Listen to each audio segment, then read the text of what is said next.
What up, YouTube? It's your boy, ATrueHero. And I know what you're thinking. What happened at Deck Devastators 4? Well, before I get into that, let me first give a shout out to everyone at the Crow's Nest. I really appreciate the awesome event that you guys put on, and I'm looking forward to more great events in the future. But as for your boy, ATrueHero, he came in 13th place. And for those of you who don't know, the cutoff is actually until top 12. So I missed it by one spot.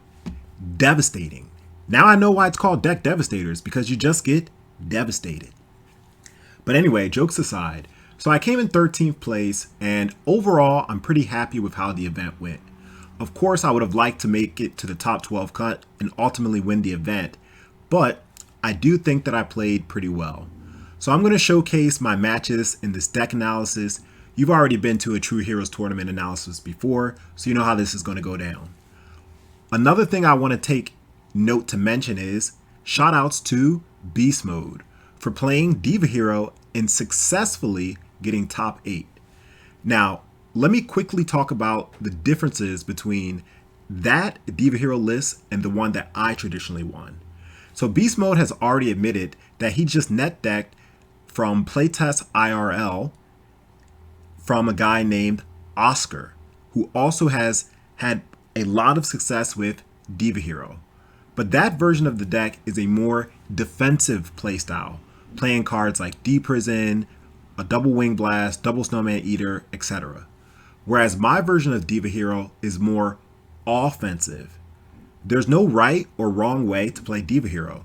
You should play it in the way that best matches your playstyle. Now, for this event, I went 6-2, so not a bad record overall. But I'm not going to ramble on anymore. Let's just get straight into the tournament analysis. Okay, so round 1. You might be wondering why you're looking at 3 magical hats. And the answer is simple. It's because round 1 never happened. Round 1, I was supposed to go up against Brian Fuss, but unfortunately, he messaged me 30 minutes into the round saying that he was late. And according to Deck Devastators rule set, if you're late 10 minutes, you get a game loss, and if you're late 15 minutes, you get a match loss. I would have gladly played him if he came a few minutes late, but coming 30 minutes into the event is far too late. So unfortunately for him, he didn't have an opportunity to play round 1. And fortunately for me, I had a bye. So I don't know. Anyway, that's round 1. Okay, so round 2, I'm up against Roghnach. And it's nice to see that he's a big fan. So shout out to you. Now, I open up pretty broken. Future Fusion with access to a level 8 Synchro, Stardust, back behind Mind Crush. So I decided to go for that play. And after making Stardust, I Sark for Miracle Fusion. The reason I Sark for Miracle Fusion is because with Miracle Fusion, I can banish both Diva and Malicious, and as I have return from my hand, I'll be able to make an explosive play. So I set Mind Crush and I pass. He sets 2 back rows and he passes. At this point, I have no idea what my opponent's on. So I only attack with Spine Gilman because I don't want my Stardust to get D-Prisoned. If I get D-Prisoned, then it allows me to also get Heavy Stormed and lose my Future Fusion, which I really need. So after my opponent takes 17, I Sark again. And at this point, my consideration was Dark Arm, but unfortunately, I don't have enough Darks in my grave. So Brain Control was the next best choice, especially considering I don't know what deck I'm up against. So Brain Control is just a generic card that's good against 90% of the decks, perhaps even 99%. So his go, he draws and he passes, and on my turn, the standby phase, Absolute Zero comes out. He flips up Torrential, I tribute Stardust Negate, and now I can finally see what deck he's on because he negates my Stardust with Orange Light. A very wise and intelligent play by my opponent. So I lose my whole field, but I'm not too upset because I also gain Miracle Fusion. And like I said, with return, I'm going to be able to make an explosive play next turn. So I Miracle Fusion, bring out 0, swing for 25, set return, and pass. Now here, the card that would have put me in a bad situation is Heavy Storm. And unbeknownst to me, my opponent actually had the heavy, and it was in his best interest to play it. But I could understand why he wouldn't want a heavy, because it would be a 2 for 2. He would lose his heavy and his MST, where I would lose my 2 back rows. Plus, he doesn't have a big push to do. And generally, cards like Heavy Storm, you want to save for when you're doing a big offensive push. In other words, when you need a play to go through. So my opponent sets a monster and he passes. So, just as planned, after lowering the Dark Arm, I go for my explosive play. I'm not scared of Torrential because it's already in the graveyard, and with this play, I'm able to win the game by making Dark End and sending this monster. So, on to game 2. Now, for game 2, you can actually see an interesting card in my opening hand, and that is Snowman Eater. For those who have been following me, you know I've been very vocal about my opinions on Snowman Eater. Previously, I've said, especially in my video, Diva Hero Breakdown, so please check that out if you haven't seen it already. I explained why Snowman Eater is not a good card. However, what we have to understand about Yu-Gi-Oh! And especially the Edison meta is that it is constantly evolving. These days, the top deck in Edison format with the highest win percentage is Hero Beat. And Snowman Eater is a very effective card against Hero Beat. Not to mention, at my last RBET, when I came in 3rd place, the deck that I lost against was Hero Beat. Diva Hero Beat, to be more specific. The point that I'm making is, now the Edison meta is shifting to a favor where Snowman Eater is good again in Absolute Zero. And actually, it might be better to drop Treeborn completely and play double Snowman Eater in future Diva Hero builds. So anyway, he dust shoots me first turn and sends back Snowman Eater, the talk of the town, which I'm okay with because now the good thing about actually activating a lure after being dust shooted is now 2 cards that your opponent previously had knowledge of are gone. So I lure and I banish the Prodigy. Very important for online play. When you're playing online, don't forget to shuffle your hand before you banish, because if you don't, then your opponent will know that the card that you banish you already had in your hand. By shuffling your hand, then your opponent doesn't know if this is a new Prodigy that I drew or an old Prodigy, or in the case of a new dark that you drew or an old dark. So always remember to shuffle your hand. And this also goes in IRL, right? In real life as well. Make sure you're constantly shuffling your hand whenever you add cards to your hand. Anyway, afterwards, I Gold Sark into Future Fusion because I see my win condition. My win condition is setting up a level 8. So once Sangan is destroyed, I can either search a Diva or a Plague. Now the card I'm more interested in is Plague. And the reason why I Plague over Diva is because I have Return. And without Miracle Fusion, it's easier to banish Plague than it is to banish Diva, because Plague can banish itself through its own effect. So my opponent draws, he attacks over my Sangan, and I search out Plague. He sets a back row, and I draw Snowman Eater again. Now, I actually believe that Dueling Book has some kind of glitch with Trap Dust Shoot. I'm sure this might have happened to you, but it's definitely happened to me on multiple occasions where my opponent dust shoots me, and then within 1 to 2 turns, I draw the same exact card that I shuffled back into the deck with Trap Dust Shoot. But anyway, I'm not going to complain because it works in my favor. Snowman Eater also being very effective against the Fairy deck. So I set a monster and I pass, and he runs into Snowman Eater and I destroy the monster he has yet to attack with. So now I add Future Fusion and I Heavy Storm, because once again, Heavy Storm is a card that you play when you need your succeeding play to go through. And I need this Future Fusion and Plague play to go through. So I Heavy, Future Fusion, send Mali, send Treeborn, banish Mali for Mali, Synchro, make Stardust, and I make Catastor by stacking a card with Plague.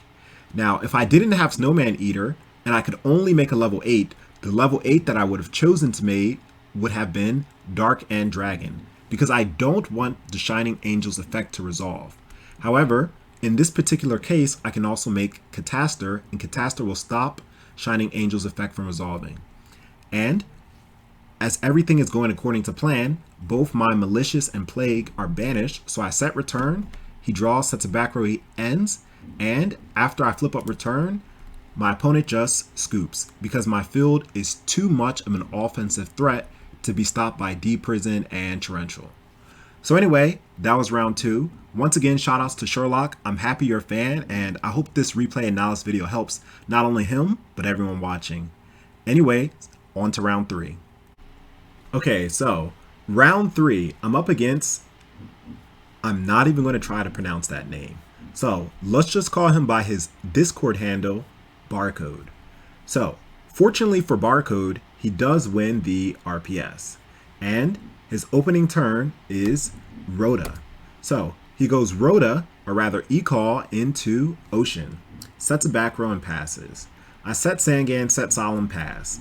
The reason why I decide to set Sangan is because by summoning Stratos and crashing into his Stratos, it doesn't give me any net advantage. And I'm actually okay taking damage in this situation because if Sangan dies and I'm able to search a card out like Deep Sea Diva, I can actually retaliate with a lot of damage because 1, he's playing heroes. So when I go Diva to get Diva and Brain Control, I can either make a Synchro or I can also activate Miracle Fusion to banish one of his cards. So setting Sangan was the best play because it gives me the most options. But my opponent is really smart. He actually decides to not attack the face down monster. So I summon Stratos and I add Malicious. Still, this puts me in a great situation because now if this face down monster dies, I can OTK him. Think about it. I go summon Diva, get Diva, Brain Control one of his level 4 monsters, make Brionac pitch Mali, banish Mali for Mali, make a level 8, ideally Colossal Fighter, Miracle Fusion, make 0, and I have Solemn set, so I can just Brionac return either one of his back rows that remains or one of his monsters, attack with everything, and that's over 8,000 damage. It's the Diva Hero OTK. So I don't want to leave his Ocean up on the board because that would guarantee that he receives a plus every single turn. So I attack over the Ocean and the attack actually goes through, much to my surprise. Now, on his turn, I dust shoot him and I send back a monster. And I realize that he's on a Yuumi-centered deck. The monster that I sent back actually can send Yuumi or a legendary Ocean to the grave to send, not destroy, but send 2 cards I control to the graveyard, which is really broken. So in my mind, I'm thinking, well, I'm still going to OTK him next turn as long as he attacks and destroys my face down monster. He summons Alias, runs over my Stratos, and ends his turn. A very wise and intelligent play by him because once again, I would have been able to win. So now I can see that he's actually not attacking into my set monsters. So I decide to set Treeborn this time. If he's not going to destroy them, I at least can guarantee that I get advantage every turn by setting these monsters on the field. And even still, he decides not to attack. So at this point, I know that I cannot continue the draw pass game because he's going to draw into something that's going to net him a lot of advantage. So I force him to do a play by sacrificing my set Sangan for Malicious and searching out Diva. Now, either way, whether he attacks or not, on my next turn, I can make a push. And I have double Miracle Fusion in my hand. So I sack Sangan and search out Diva, and just as I expected, it forces him to make a play. Now, my turn, I draw into the 3rd Miracle Fusion. This is one of the rare instances where I have triple Miracle Fusion and it's not dead. So Because I have triple Miracle Fusion, and I don't believe that all three of his back rows are real, actually what I decide to do is decide to make Goyu Guardian, and it gets bottomless. However, to be honest, the better play would have been to make Stardust. And after making Stardust, I can Miracle Fusion with his Stratos that I took from Brain Control, or even Miracle Fusion with his Alias. But regardless, the point is I should have made Stratos first. But once again, the reason why I chose not to go for that play is because of two reasons. One, as I might have mentioned before, I'm currently in Korea. So even though this event took place at noon EST, for Korea, by the time I got to this round, it was already around 3 or 4 a.m. in the morning. So my plays weren't the best. And two, even though my opponent has 3 back rows, there's no way that all 3 can answer triple Miracle Fusion and Solemn Judgment. So anyway, I make the objectively worst play by making Goyu Guardian, and it gets bottomless. I Miracle Fusion, summon 0, crash, he Mirror Forces, I Solemn, the attack goes through, and he takes a lot of damage. So after this, I pass. My opponent is in a weird spot, but he's able to summon his Gildratron Dragon, which crashes out into my 0 that is at 3k because of Spine Gilman. My opponent summons a monster pass, but once again, the power of triple Miracle Fusion. So I summon yet another 0, run over his monster, attack direct for 17, set Mind Crush, end. And it gets MST'd on the end phase, which is really good because I could have easily called Miracle Fusion or Rhoda. But he makes 0 in defense, and I draw my Rhoda, and I'm forced to Rhoda for Grepher. Reason being, I only play 2 Rhoda targets, which are Stratos and Grepher, and Stratos is already banished. So I Rhoda for Grepher, and I lure to see what I can draw into, and I pulled the perfect card, which is Caius. So that's game. Summon, banish Grepher with a lure, summon Caius, and at this point it doesn't really matter what I target. I can target, for example, the 0, or I can target the Caius, and the reason why it doesn't matter is because I already know that he doesn't have Goris because he can't summon it due to the fact that he has a Legendary Ocean. And this type of deck doesn't play Battle Fader, and I can kill him through Tragodia. So it doesn't matter whether I target Caius himself, burn him for 1,000, because 0 that I tribute it will kill his 0, or if I target a 0. It just simply doesn't matter. But anyway, Caius resolves and 0 resolves. I play my 3rd Miracle Fusion, and once again, no deck can stand up to the power of triple Miracle Fusion. So with that, we move on to game 2. Now, in game 2, my opening hand is actually terrible. I'm in desperate need of a tuner, or a prodigy at the very least, to make this hand live. So my opponent goes E-Call Stratos into gold, sets a back row and pass. Thankfully, for my 6th card, I pull Sangan. So as long as this Sangan resolves, I can be in a good situation. My opponent goes Stratos attack, which I'm happy about because last game he wasn't attacking my face downs, and I'm able to search out Deep Sea Diva. Instantly, this hand becomes very good, just from that one Sangan search alone. So I draw for turn, and unfortunately I do draw Spine Gilman.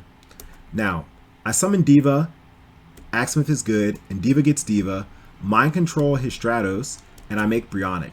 So as long as this Bryonic plays goes through, he's going to eat a ton of damage.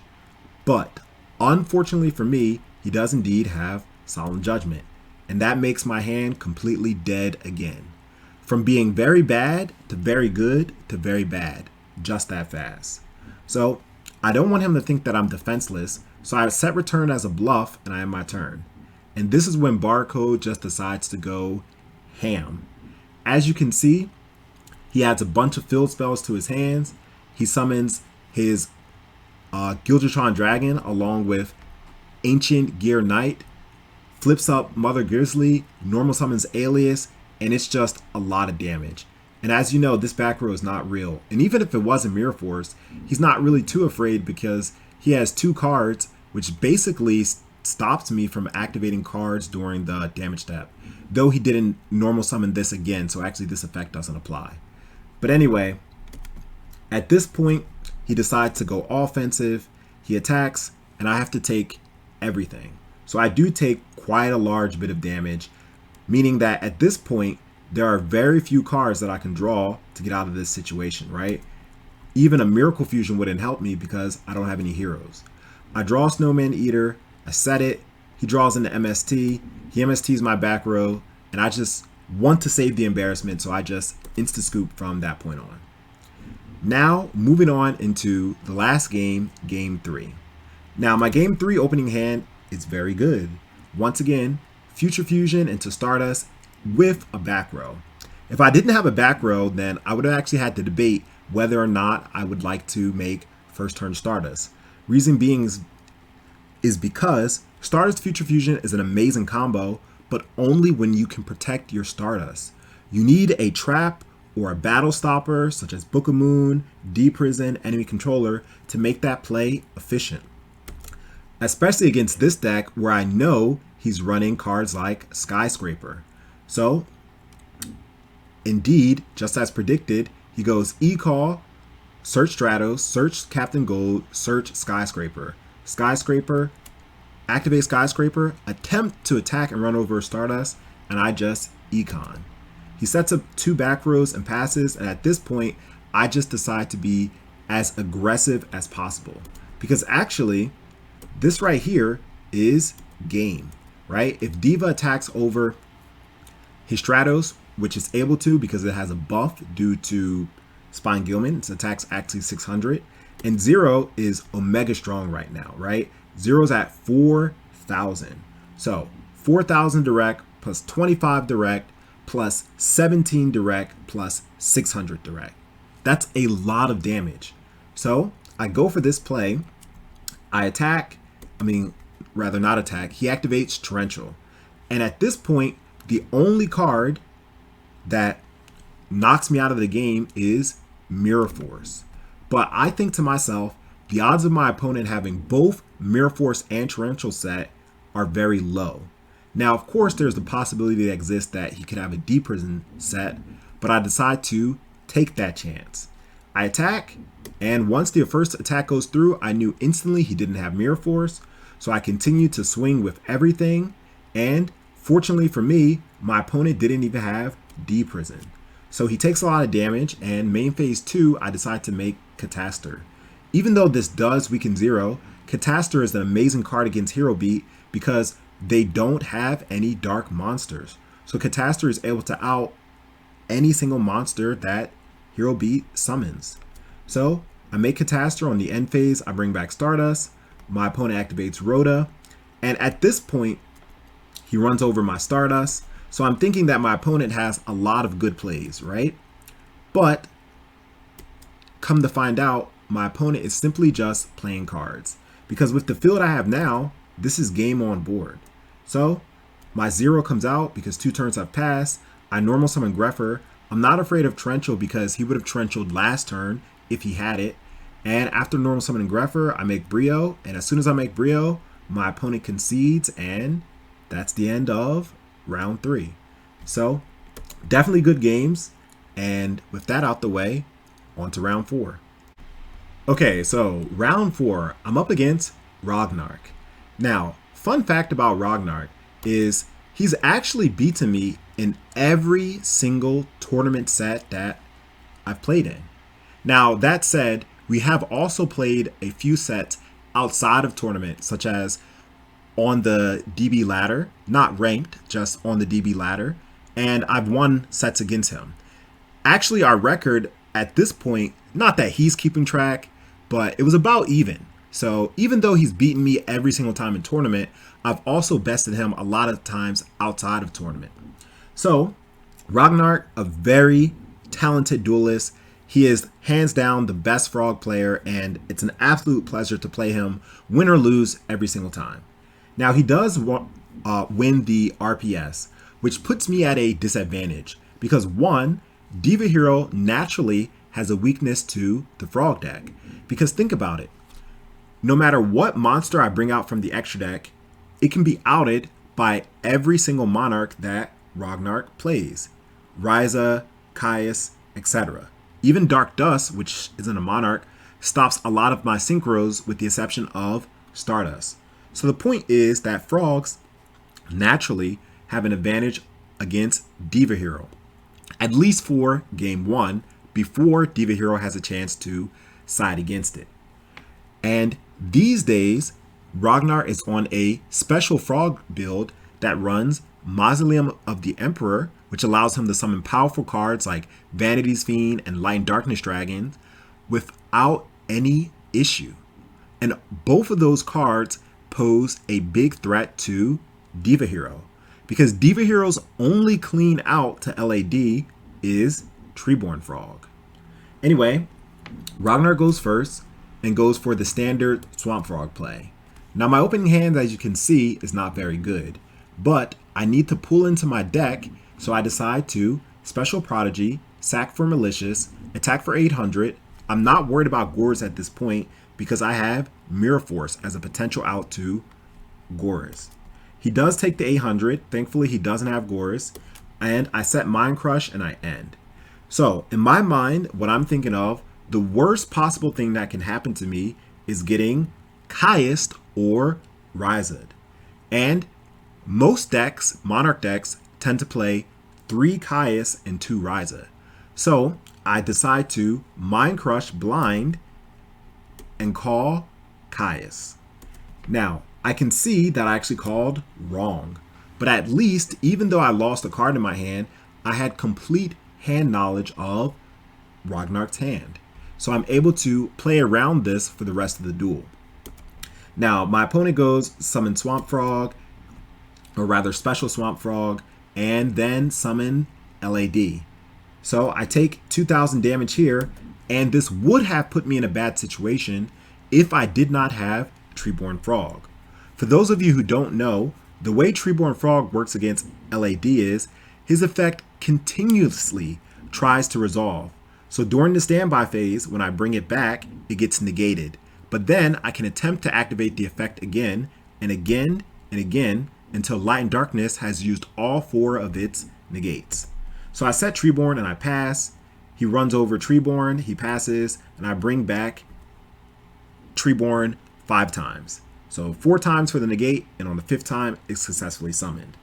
I lure, banishing my Prodigy, and I pull into Caius, which is absolutely amazing, because now he can't get a card back with LAD. Not that he had anything really good in his graveyard, but still, it's an option that is cut off. So I sack the Treeborn for Caius. I'm not worried about Gorz because previously when I attacked direct with Malicious, that went through.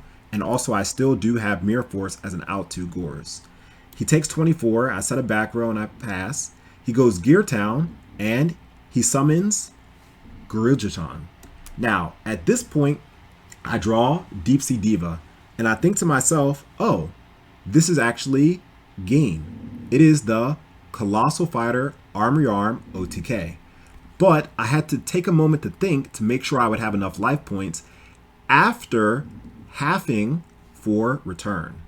So I think, and I bring back my guys, and I make Colossal Armory Arm and Roghnach auto scoops.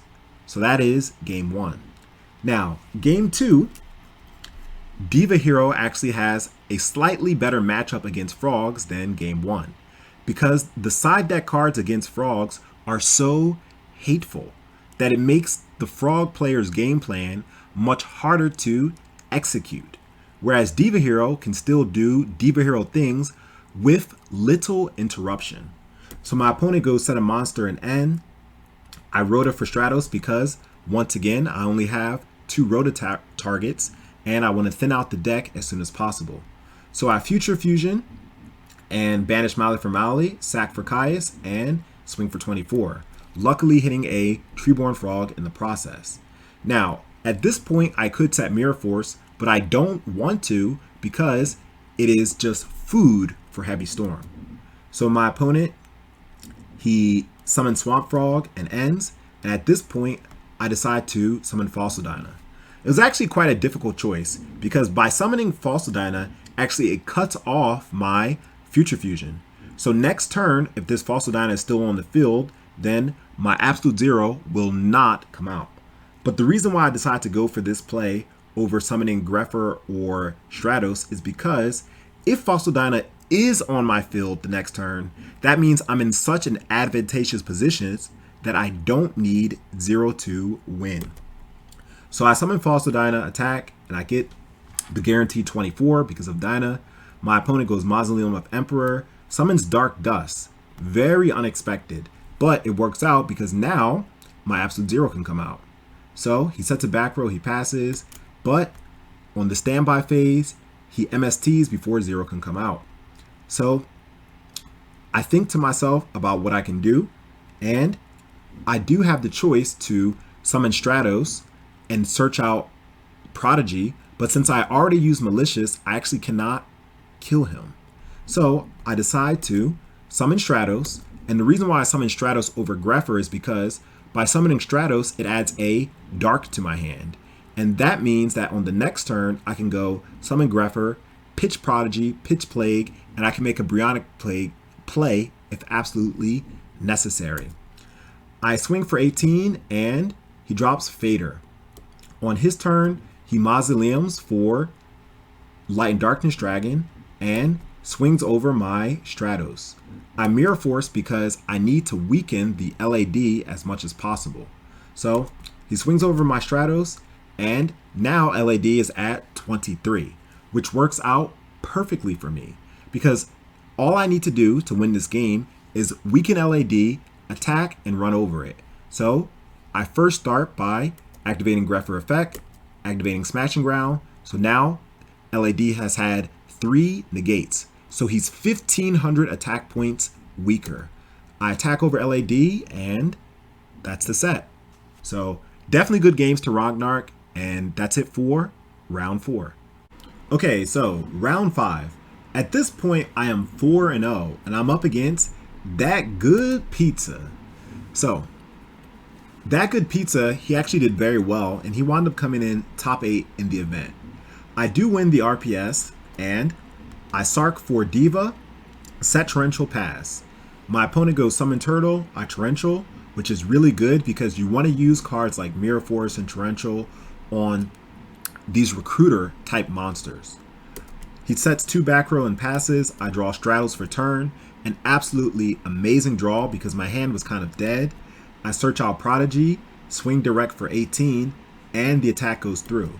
So game 1, it's looking pretty good so far.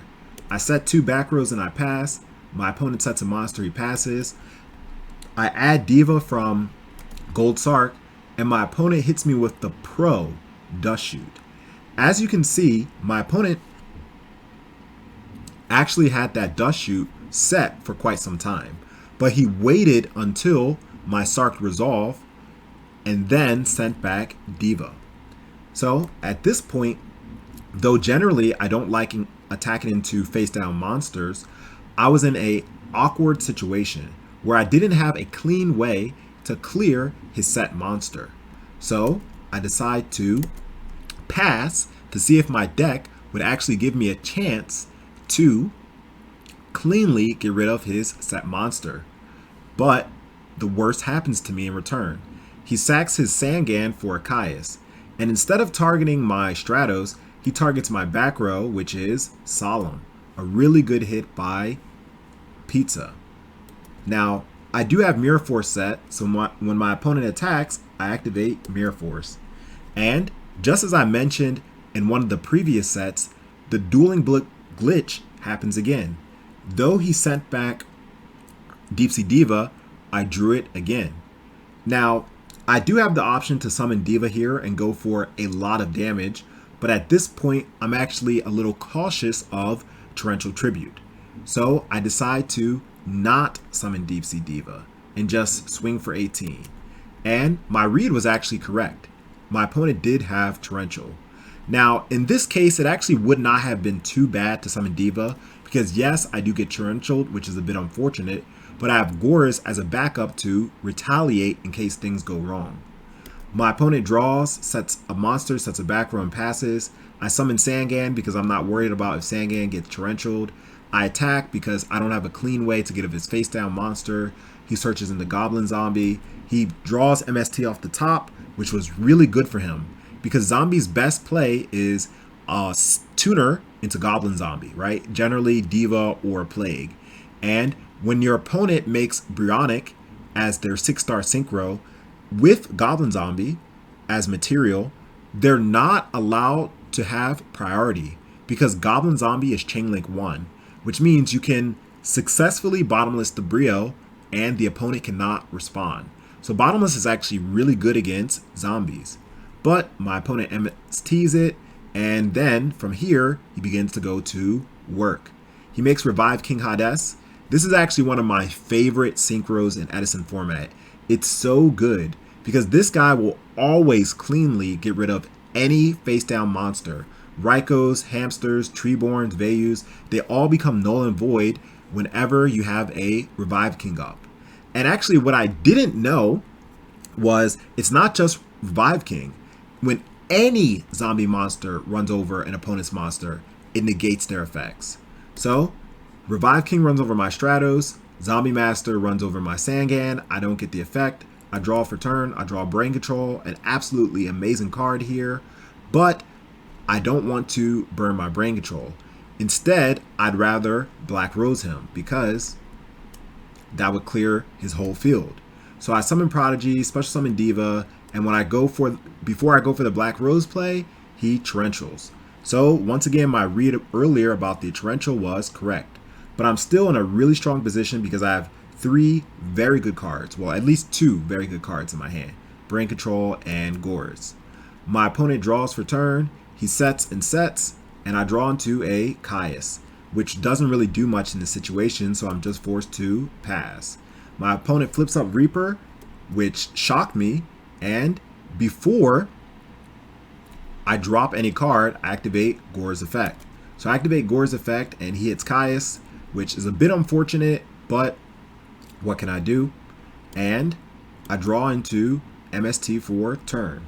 So at this point, I'm thinking one of those back rows has to be a card to stop an attack, such as Mirror Force or D-Prison. And if I just wait by keeping by keeping Gores in defense mode, on his turn, he's going to draw, stack for Plague, and he can make Goyu Guardian. And that will take my Gores and put me in a really bad situation.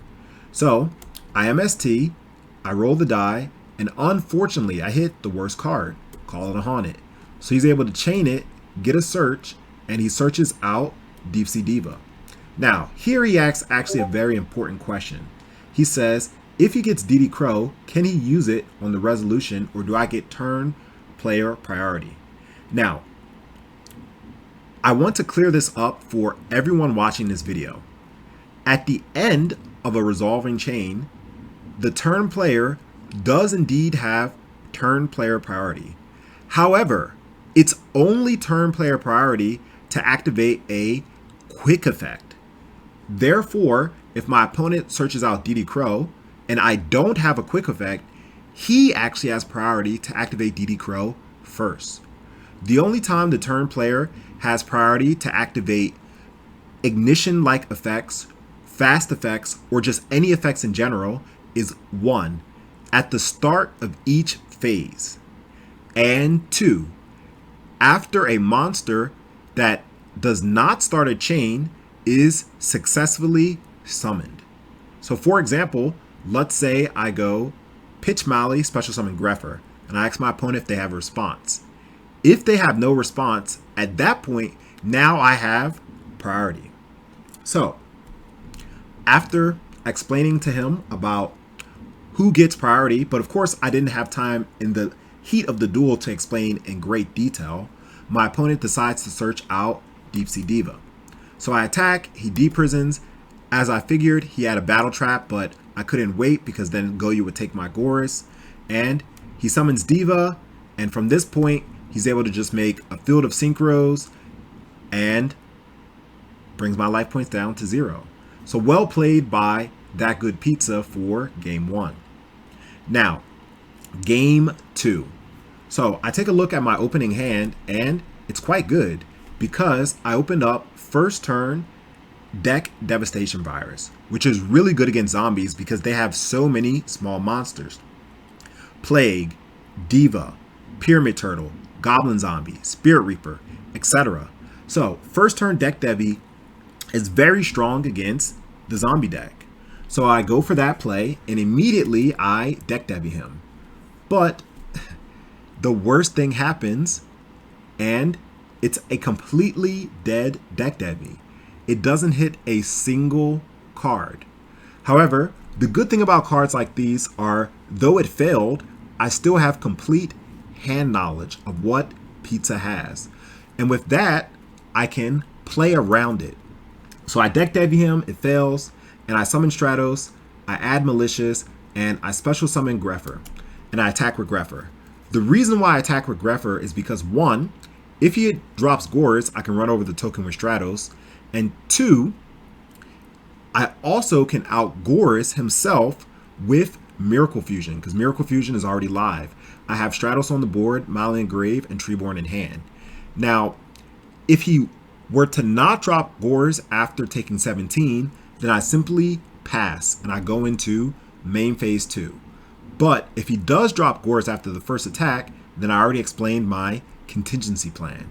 So I attack direct for 17, and he does drop Gores. So I attack the token and I pass. He draws in a Plague, it dies through the deck Devi. He runs over my Greffer, he sets a back row and he passes, and I summon Absolute Zero, attack, he prisons, it's a 2 for 2, attack direct for 100, he draws into Dark Arm, and of course that worries me, right?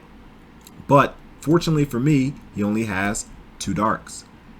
So with that, he sets 2 back rows, and I have to make a push. Even though my opponent has Brain Control and Call on a Haunted, which are 2 cards that can out my board, 1, if I keep playing passively and my opponent has the opportunity to summon Dark Arm, I'm not going to win because that card is so powerful. So I make a big field, including Stardust, to play around the Mirror Force, and Pizza asks me a question. He says that, can I redirect my attack? And let me tell you how Yu-Gi-Oh works. Once you declare an attack with a monster, if the numbers of monsters on your opponent's side of the field changes, you are allowed to redirect your attack to another monster. But if you choose to attack with another monster that you control, you cannot attack with that first monster that you declared an attack with. So these are some basic rules of Yu-Gi-Oh that every player should know.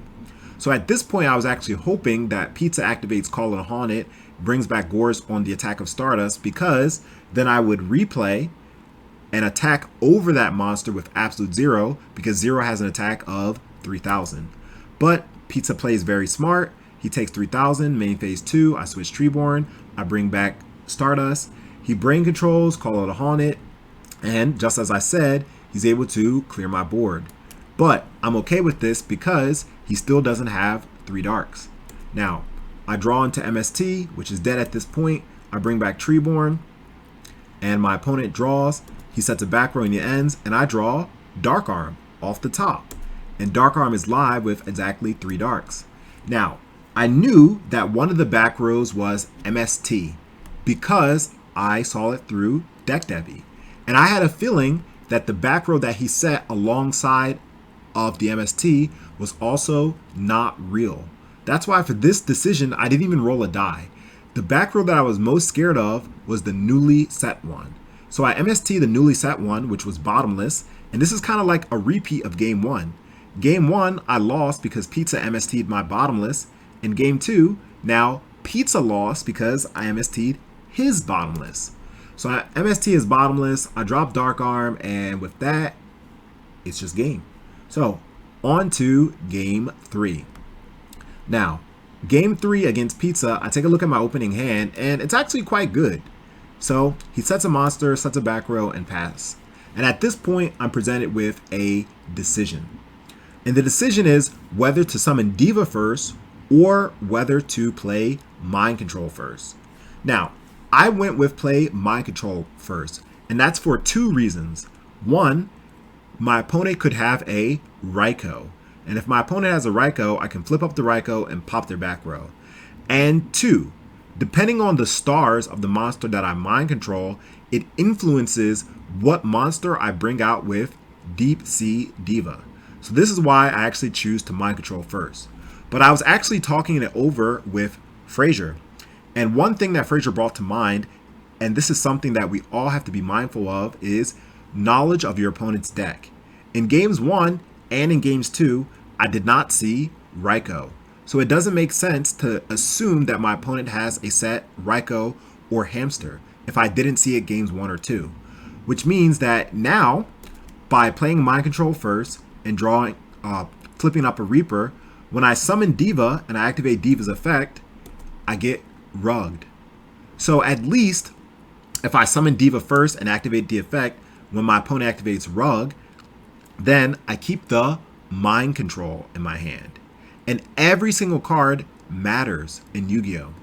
So, unfortunately for me, that sets me back a lot, because I have to just give his Spirit Reaper back, and his Spirit Reaper is going to attack me directly and force me to lose a card. So since I see that I have no Battle Trap, then what I need to do is actually Sark for Plague. The reason why I Sark for Plague is because 1, I have Return, and 2, Sarking for Plague, I have Malicious that's going to be sent to the graveyard once he attacks direct with Spirit Reaper. So even if my return gets MST'd, then 2 turns later, I can banish Mali for Mali, summon Plague, and make a level 8 Synchro. Now, the only thing that would set me back is if my opponent has Heavy Storm. So I Sark for Plague, I set 2, I pass, and my opponent goes Heavy Storm. So because I'm going to lose this card anyway, it doesn't hurt to Blind Mind Crush. So I Blind Mind Crush and I call Diva, right? And he reveals his hand and I can see he has all traps. Now at this point, the game's already lost. Look, he's at +5 to my 0, right? And he's up in life points. So it's just fighting an uphill battle at this point. I draw for turn, Deck Devi, dead. But I have to set it because I don't want it to get discarded from Spirit Reaper's effect. His turn, he switches Reaper, he ends. He Mind Crush and Mind Crushes Plague. And that actually worked out perfectly because I drew the worst card possible.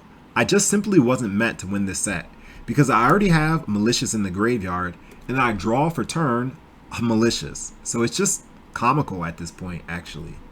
So I stack Mali for Mali. I stack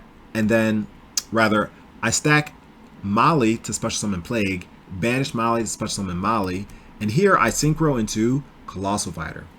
The reason why I make Colossal Fighter is because I want my opponent to activate Bottomless. I don't want him to activate Solemn Judgment. So if I summon a synchro such as Dark End, then my opponent is more than likely going to Solemn. Dark End or Stardust, these are very threatening cards, so there's a higher chance that they get Solemn. I want to bait my opponent into activating Bottomless, that way I can chain Deck Devi. But when I summon Colossal, he just said, okay. So that put me in an awkward situation because now I can't even do anything. And my opponent sacks for Caius, I activate Deck Devi in hopes that he would activate Solemn, but he just lets it go. And attack, I take 24, I draw for turn, Crow, completely dead. He draws in a Dust Shoot, he runs over my Crow, I draw on a Solemn, and that was actually a really good draw because I'm only 1 Miracle Fusion away. I have a Warder in the grave, I have a Hero in the grave, I know he has Solemn, so if I top deck Miracle Fusion and I play Miracle Fusion, he's going to Solemn, 100%, right? Because he doesn't want to lose his field. And then I can Solemn his Solemn, and at that point, I'll be in a great situation. But he attacks direct for 24. I draw for turn a Diva, which is a really good draw. And I go Diva into Spine Gilman. And this is perfect because it forces him to activate Bottomless. So he Bottomlesses, he draws, and that's game. So Definitely a good set against Pizza. And once again, he played phenomenally throughout the tournament. He did wind up coming in top 8 in this event, so that's GG's. And with that out the way, on to round 6. Okay, so round 6. I'm up against purrelyana. And fortunately for me, I do win the RPS. So I go Allure the Caius, and I pull into Sangan. Now, looking at my opening hand, it's quite good, but it's missing a few pieces. Now, there is merit to going first turn Future Fusion. However, Future Fusion is a card that is so critical to Absolute Zero. If you can protect it, you should. And whereas I do have Solemn Judgment, that is a very costly card, and I have no idea what deck purrelyana's on. So what I decide to do is actually set Sangan, set Solemn. That way I can search out a tuner and then safely play Future Fusion. Now, I go for that play, and my opponent summons DD Warrior Lady, which is worst case scenario for me because if he banishes, now my Sangan will not get the effect. But he chooses not to, and I'm able to search out Plague. I draw for turn after he sets a back row, of course, and I draw into Gores. So because I need this play to go through, I activate MST, and fortunately he didn't have MST or Dust Tornado of his own, and I go for the Future Fusion play. Now, out of force of habit, actually I send Treeborn and Malicious. But what I should have sent is actually Diva and Malicious. Reason being is because I waited a turn to see which card would best help me 2 turns later with Sark, and the answer to that question is Return. Now, I do have Plague, which can banish itself by its own effect, but since I'm going to be Sarking for Return, by sending Deep Sea Diva, when I activate Miracle Fusion on Diva, it makes it that much easier to make a level 8.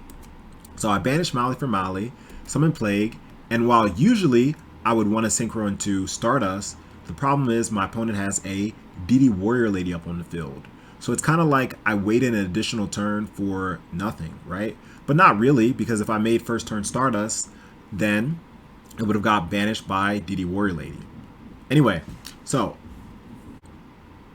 it's kind of like I waited to pay Future Fusion for nothing, but at least now I have knowledge of what my opponent's on and the current game state.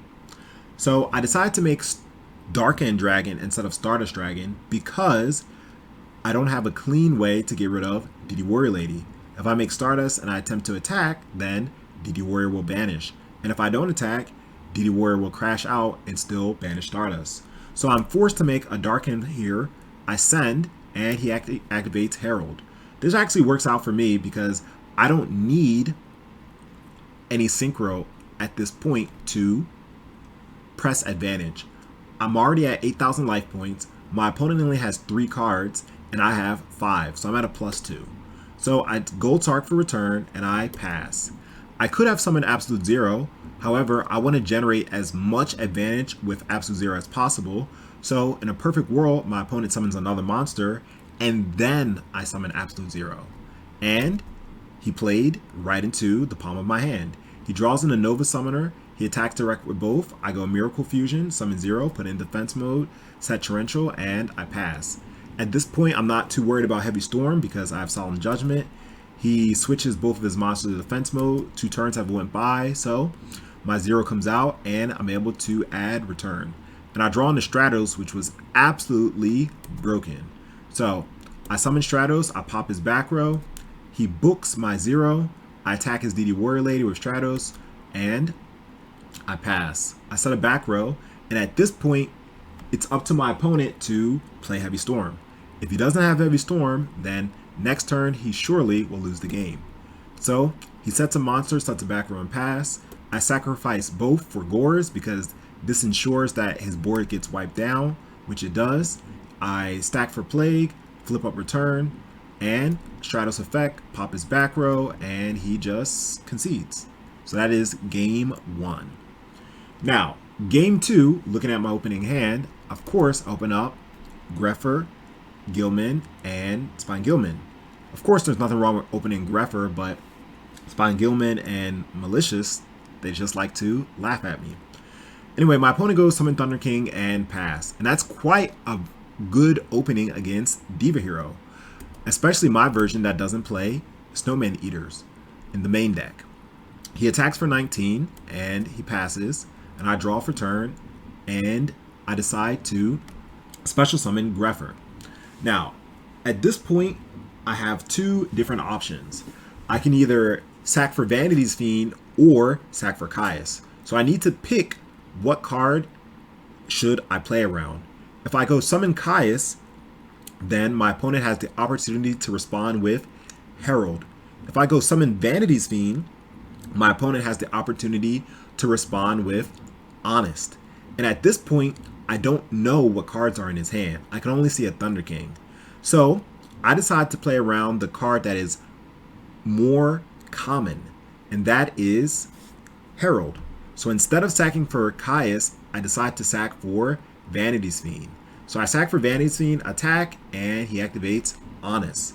So it's very unfortunate that he had the Honest, and looking at the replay, he had both the Herald and the Honest, which means no matter which play I would have went with, he had me covered. But what I should have done in hindsight is, instead of banishing Mali for Mali, I should have just sacrificed Grepher for Vanity's Fiend. That way, at least when my opponent goes Honest, on my next turn, I can go banish Mali for Mali and sack for Caius. But the way the situation leaves me now is I have a weak Grepher in attack mode, and if he attacks over it just like he did, now I'm in a situation where I can't get over the Thunder King. So he summons Banisher, and he had no reason to summon Banisher because he was already in a controlling game state. And that allows me to activate my Torrential. So Torrential goes through, and I draw off the top Heavy Storm. That was an amazing card to pull off the top. And the two cards I destroy with Heavy Storm are two real traps, Solemn and Royal Oppression. So at this point, I'm feeling very confident. I wrote it for Stratos, I add Prodigy, I attack direct for 18, and surprise, Goriz. When I tell you that I was furious, because once again, think about what just transpired. My opponent goes set 2 back rows, and the 2 back rows he set are back rows that are very hard to get rid of. They essentially make Goriz dead, right? Because when you Solemn, you lose half your life, and Royal Oppression is a continuous trap card. So the fact that I got rid of both of those cards, attack direct, and my opponent had a Goriz, I was fuming. And after calming down, I realized that it's fine because I do have an out to the Goriz, which is Caius the Shadow Monarch. The problem is, the way the situation's set up now is I'm going to take 27.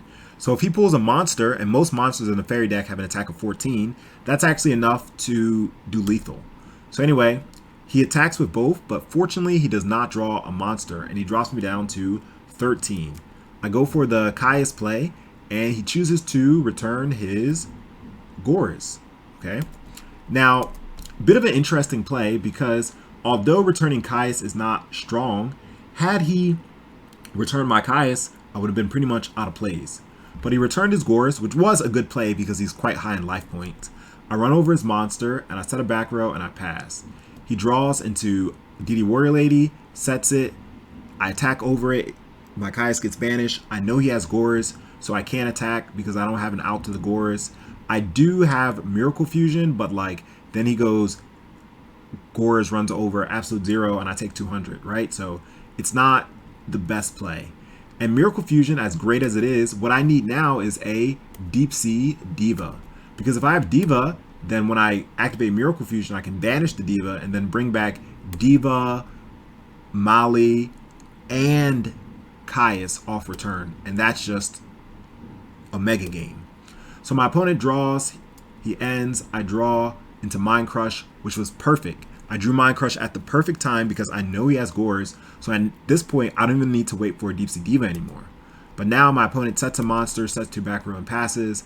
I decide to go on the offense because I'm no longer worried about Goriz. My opponent goes Dark Bribe. I'm okay with that. I draw on a Goriz, which is terrible in this situation because I have 2 set cards and Goriz will just be dead for the rest of this duel.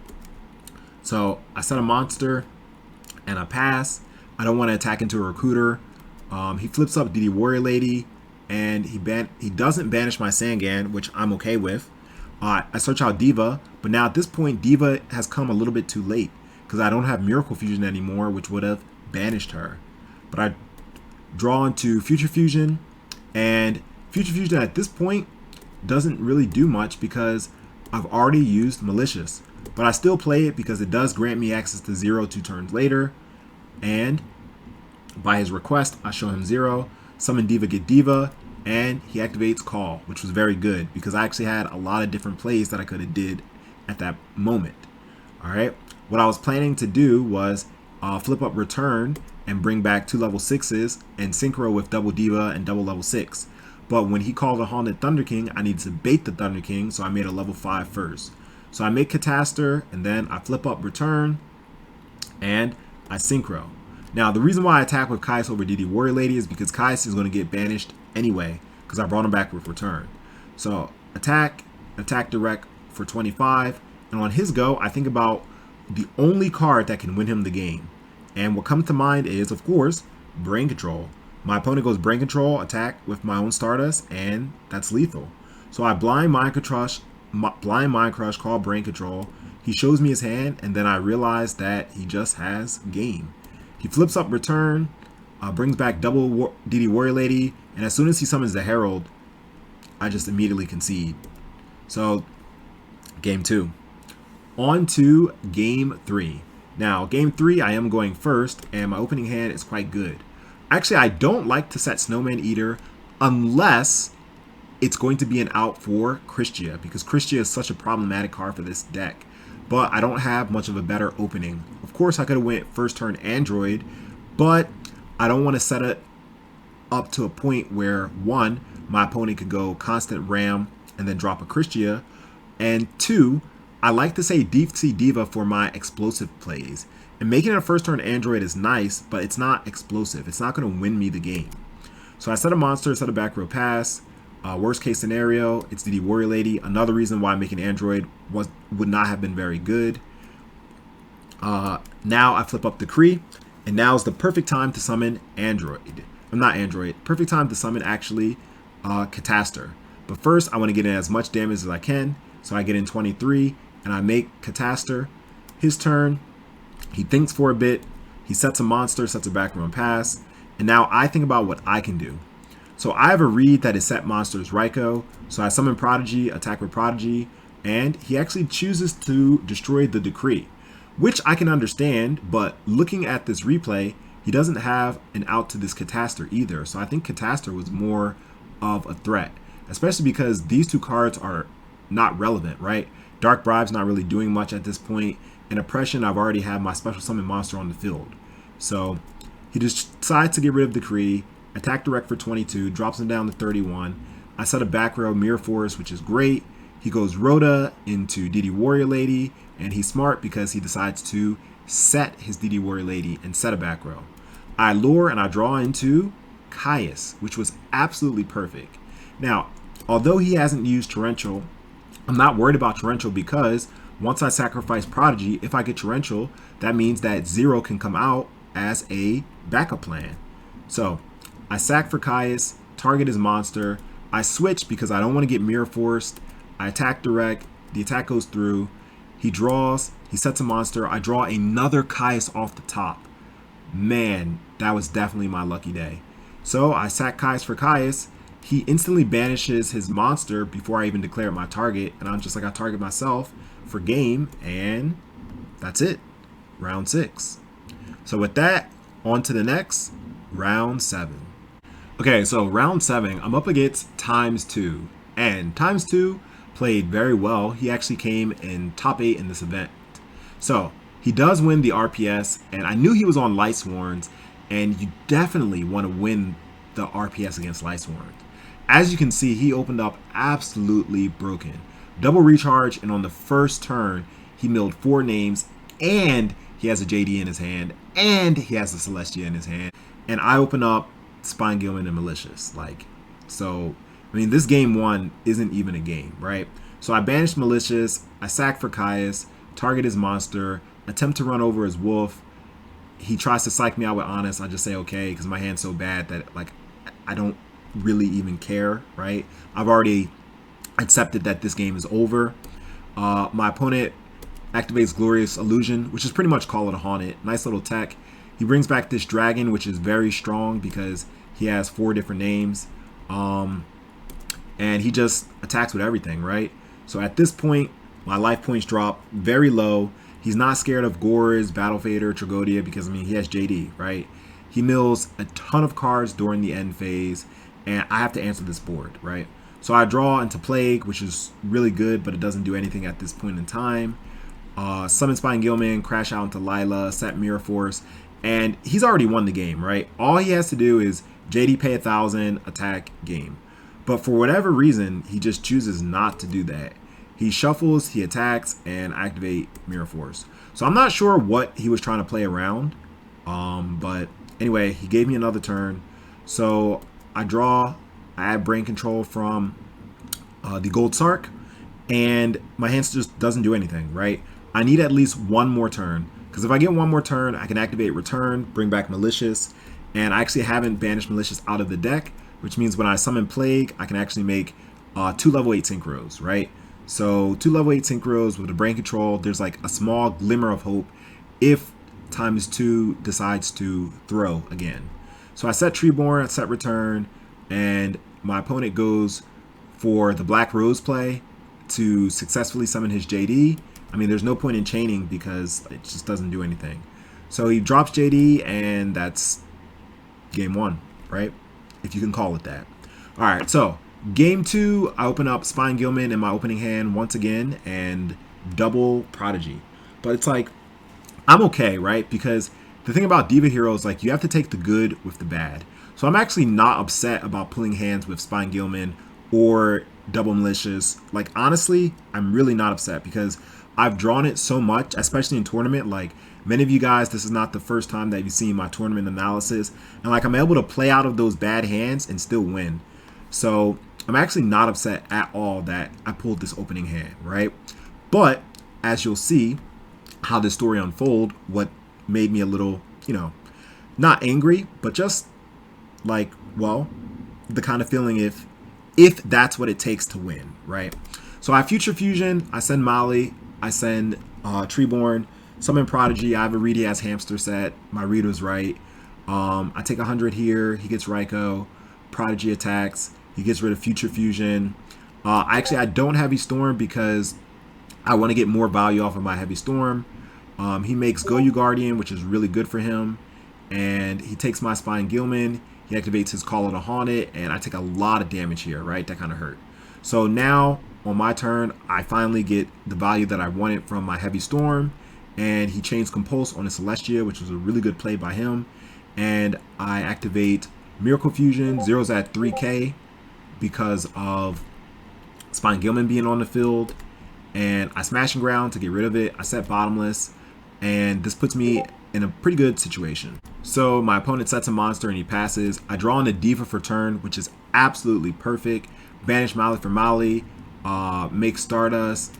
And the reason why I don't get Spine Gilman is obviously because my Spine Gilman is right there. So I just get another Diva, which is great because now this Diva can run over his Spine Gilman. Now, let me give you knowledge of this game state. So you can look at my board. I have Stardust, Diva, Zero, and a set Bottomless, which means that there are very few outs to this game state, right? Like JD itself will not do anything. You summon JD, Prio, Tribute Stardust, negate. No Prio, Bottomless, right? You summon anything that's a threat, Bottomless. Like, this is a very strong board. And I know my opponent has Celestia in his hand because he bounced it with Compulse, but I have 3 monsters on the board. So the odds of him having the opportunity to get a Light Sworn on the board are very low. So let's watch how this story unfolds. So I go Stardust attack in case it's Raikou, it's Hamster, which is fine. And then I go attack. He says mill only, which is fine. And he mills 3. And guess what he mills? You guessed it. The third and final card, a wolf. Now, because this is actually the damage step, I can't even activate Bottomless, right? So I'm just like, wow, I can't believe he milled a wolf. Like, now that makes his Celestia alive. And if he has Celestia JD, he just goes sack for Celestia. I have to tribute Stardust to negate, and then he could drop JD, right? Which wouldn't be terrible because he would lose 2 of his cards. He would lose his Celestia and he would lose his JD, and my Stardust would come back during the end phase. But it's just a little bit unfortunate that like I lose my established board because he luckily milled a wolf, right? But it gets worse, right? So he draws for turn, he attacks, and I'm just like, really? He has the Honest. He has the Honest. So it's just like, that play completely ruined me. Because now my Stardust dies. I take 21, he sacks for Celestia, and like, yeah, I can bottomless here, but like, who cares, you know? So I bottomless here. I draw into Econ, which doesn't do anything. So I have to make Army Arm because I just got to do some damage, right? So I set Econ, I pass. He stacks for Plague. He sacrifices for this guy. And this guy who not many Lightsworn players play is quite good in this particular situation because he has so many different names in his graveyard. And his attack boost doesn't only apply to, you know, the attack, but also to the defense as well. So I Econ because I can't afford to take too much damage. My life points are quite low. I draw for turn. I draw Rhoda. I do have both Stratos and Grepher in the deck, but the problem with getting Stratos is I've used all my hero targets, right? There's double Prodigy and double Malicious, so Stratos doesn't do anything here. So still, I Rhoda for Stratos because he's stronger than Grepher. And also, he's like, I forgot to mill during the end phase. I'm like, yeah, bro, it's cool. Like, it's mandatory. Go back. You can just do it. Not a problem. He mills a wolf, right? Like, of course, he mills a wolf. So anyway, I equip 2 Stratos. I run over. He has Compulse. And, I mean, that's it. That's GG, right? So, I mean, definitely good games to TimesTwo. He went on to do quite well in the tournament. As I said earlier, he got top 8. I mean, I still wish him good luck because, you know, at the end of the day, it's just a game. So definitely win or lose, just be a fair sport. Wish your opponent good luck. He did admit that he sacked, which made me personally feel better. But anyway, that was my second and final loss of this tournament. And it's like, it hurt so bad because it just wasn't real. Like, game 1 wasn't a game. And game 2, like, he just bowled a perfect game. And I mean, that's all it was. So if you guys are wondering, ATrueHero, what happened? Why didn't you come in top 8 like you usually do? Well, now you can see. Lightsworns. So anyway, with that out the way, on to the next round. Okay, so round 8, the last round of Swiss, and I'm up against Evolution. So fortunately for me, I do win the RPS, and my opening hand is very good. So I set Dust Shoot and I pass, and my plan is to go into Dust Shoot Gores, and it works out. He goes Summon Armageddonite, sends Vayu, I flip up Dust Shoot, send back his other Armageddonite, and I drop Gores. And now that I have complete knowledge of his hand, this game's already over. Whenever I know what my opponent has, I'm not going to lose because it's just so easy. Yu-Gi-Oh! Becomes so easy when you know everything your opponent has. So anyway, I take 14. I hope that he decides to set everything, but he plays wisely and he doesn't. He does shoots me back, sends back my Diva, which is not a big issue here. I have a read that he set Mirror Force and not Dust Tornado because Mirror Force would counter the Gores. So I heavy, it was Mirror Force. I switch everything to attack because I know what he has. I set Econ and I pass. He sets a monster, sets a back row and ends. I draw into the Diva. So this is the third time this tournament where like the dueling book glitch happened, right? Once it happened with Snowman Eater, once it happened with Diva, and this is the third time that's happening again with Diva. Where once again, your opponent does shoot you, sends a card back, and then you seem to draw it again either right away or within 1 to 2 turns. Anyway, so I attack his Raikou. He takes out my Gores, but I'm not too concerned because now I knew what he drew into for turn, so I still have complete knowledge of everything he has. I set a lure in order to bait out the MST. That way he goes end phase MST and hits my lure. Dust Tornado rather, but he does Dust and hits my Econ. But honestly, it's just not a big deal, right? So he summons Sirocco and kills over my Spine Gilman, which does put me in a bit of a bad spot because I don't actually have an out to this Sirocco at this point, right? I have a lure here, and this token is too weak to beat over Sirocco. But I draw for turn Caius, and that's game. So very easy game 1. Now, game 2, I look at my opening hand, and it's really good, right? Because Caius absolutely wrecks both Vayu Turbo and Black Wings. Plus, I have brain control as well. So I summoned Sangan, attack, and it was Raikou, so that just made things even better for me. Now, usually in this case, I would search out Prodigy, but the reason why I searched out Diva is because I already have Stratos in my hand, right? So Stratos can search out the Prodigy, and with Sangan, I can search out Diva, and that essentially makes my Miracle Fusion live. So he goes summon Greffer, he pitches Vayu Sirocco, and he decides to just go on the complete offensive and empty out his hand. And actually, 10-foot, he actually spoke about this, and he said that you have to know how to play your cards when you're using Vayu Turbo. And I do not think this was a very good play by Evolution to just dump out his whole hand and not even have any real back rows to protect it, right? So anyway, I have a read that my opponent actually has Dark Arm Dragon, because at this point, he has 2 Darks in the grave, and he hasn't committed anything to the field. So the play that I do ultimately plays around Dark Arm to set it up so that he does not have 3 Darks in the grave. So I brain control his Armor Master, summon Diva, and I get Spine Gilman. I activate Econ, Tribute, and take. And the reason why I do it that way is because 1, not only does it put 4 Darks in his graveyard, but 2, it also allows me to make a Stardust Dragon. And Stardust Mirror Force is very difficult to out, especially because he milled Brain Control with Raikou. So I attack with everything. I'm not worried about Gorz because I have both Mirror Force and Caius, right? So he takes a lot of damage, and main phase 2, I Synchro into Stardust as planned. I set Mirror Force. He draws into a dead Deck Devi, activates Rhoda, summons Armageddonite, sends Vayu. He makes Silverwind. I flip up Mirror Force, and that's game. Now, that is the end of ATrueHero's Deck Devastators 4 tournament run experience. As you guys can see, I went 6-2, which is quite good. Now, they actually calculate who comes in top 12 by hand. Now, honestly, of course, I'm a bit upset that I didn't make top 12 because the 2 players I lost to both came in top 8. They had really high results after the end of Swiss. So to me, it doesn't make sense how I didn't come in top 12. However, I will say this, it could have come down to my round 1, right? When I was up against Magical Hats. Maybe Brian was just scared of going against ATrueHero, and maybe the fact that like I didn't play against him, or maybe the fact that maybe he dropped early, like I don't know. There's so many other several factors, but you know, you can't win them all. You can't top them all.